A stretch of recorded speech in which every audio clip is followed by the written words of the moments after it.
Today I'll be presenting on behalf of my colleagues about our research on how different learner groups process feedback in a literacy game. Feedback can support learning in a number of ways, for instance by providing corrective information so that learners can change their strategy and progress in their learning. There are two overarching types of game feedback: outcome feedback, which informs learners about the correctness of their response, and elaborative feedback, which aims to evolve the learner's understanding. Both types of feedback can be delivered in different ways.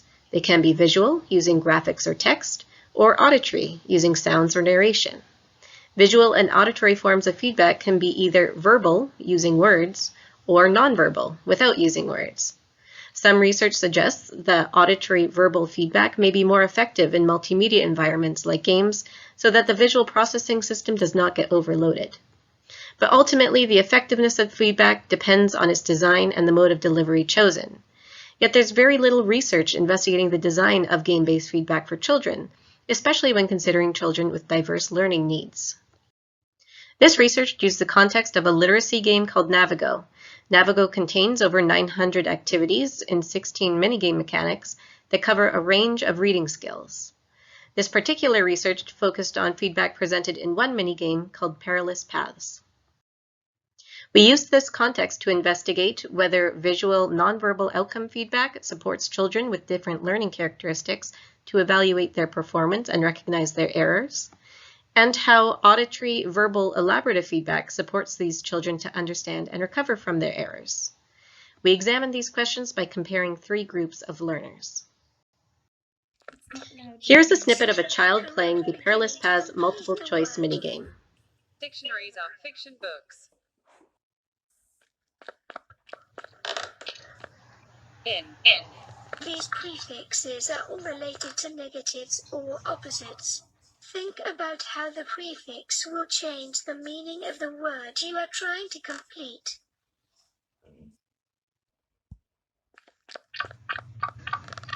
Non. Dictionaries are non-fiction books. Good work. On to the next one.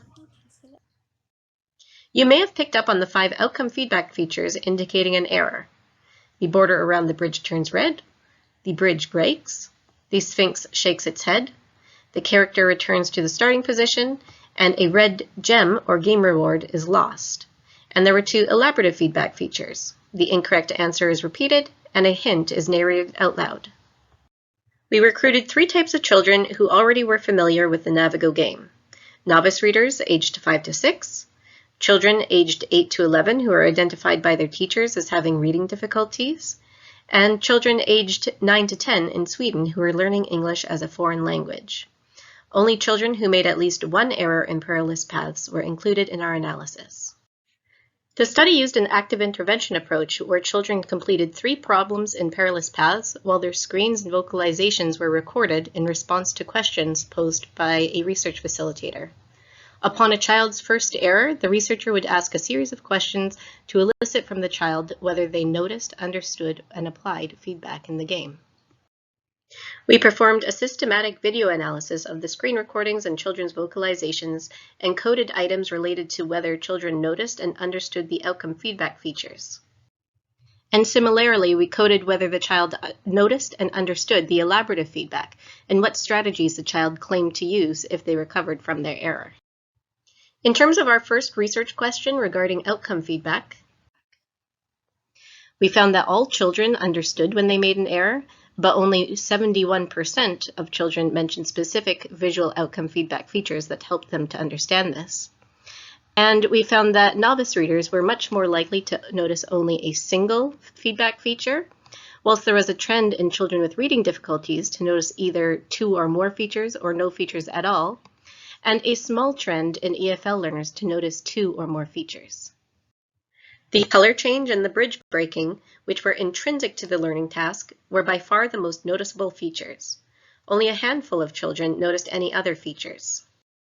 These findings imply that, firstly, outcome feedback intrinsic to the game task fosters understanding of errors, so outcome feedback should be integrated into the focal learning activity.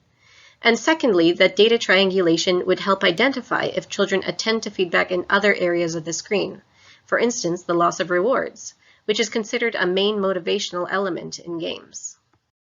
Our findings regarding the second research question revealed that children also noticed the verbal elaborative feedback, but attention to this was very different between groups.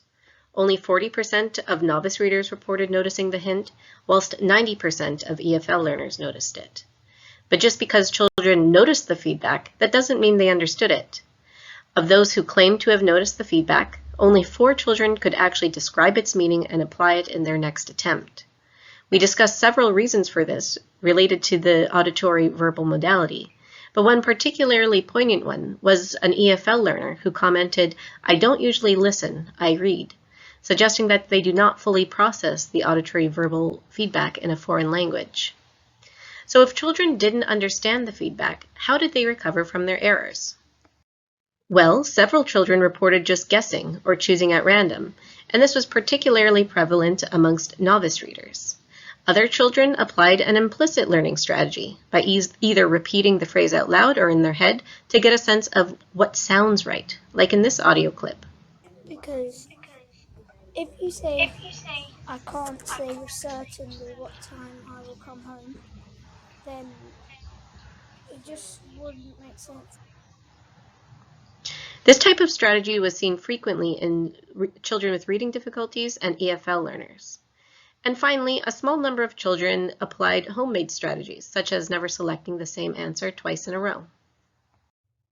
This has implications for future learning game design and research, in part because it contradicts existing guidance on using an auditory verbal modality for elaborative feedback in multimedia environments, which has largely been based on research with adult learners.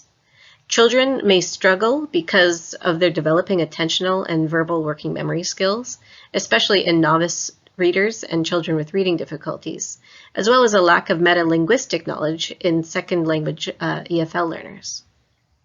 Future research should examine different approaches for focusing children's attention on verbal elaborative feedback, such as making it disruptive by pausing the gameplay during feedback narration, which may be especially beneficial for novice learners, or integrating a visual approach to support the processing of verbal feedback, which may be particularly beneficial for EFL learners. But regardless of how elaborative feedback is designed, we argue that extrinsic support by an adult is required for children to make use of it. We conclude the paper by suggesting some techniques for extrinsic support that would, in turn, facilitate children's processing of the intrinsic support, like feedback, that is found in the game. Thanks for listening.